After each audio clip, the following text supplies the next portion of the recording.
I tried WhiteBIT wallet app for 7 days. Here's the shocking truth. When I downloaded the WhiteBIT wallet app, I wasn't expecting it's just another exchange-linked wallet, right? But after 7 days, the shocking truth is that WhiteBIT combines exchange-level convenience with true self-custody control, bridging the best of both worlds. The first thing that stood out was the onboarding. In under 2 minutes, I had my wallet set up, verified, and connected to the WhiteBIT exchange.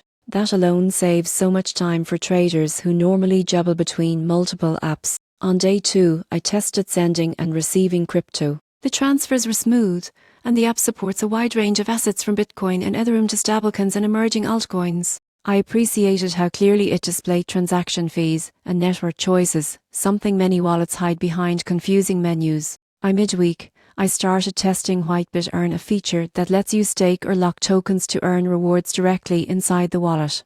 It worked flawlessly, and seeing the returns update in real time was genuinely satisfying. The app also integrates biometric security and two-factor authentication, adding extra layers of protection. That's especially important, since many exchange-linked wallets compromise security for convenience, but WhiteBIT managed to balance both. What really surprised me, though, was its fiat integration. You can deposit, withdraw, and convert crypto to cash using bank cards or transfers in just a few taps. It's incredibly useful for anyone transitioning between traditional and digital finance. Now, it's not perfect. Some features still redirect you to the main WhiteBIT platform, and the app could use a bit more polishing in the user interface. But overall, it delivers a professional, reliable, and beginner-friendly experience. After 7 days, the shocking truth is this: WhiteBIT Wallet isn't just a side tool for the exchange, it's a fully capable wallet that gives users more control, speed, and security than expected. For anyone trading or investing regularly, this app feels like the bridge between the old and new world of money.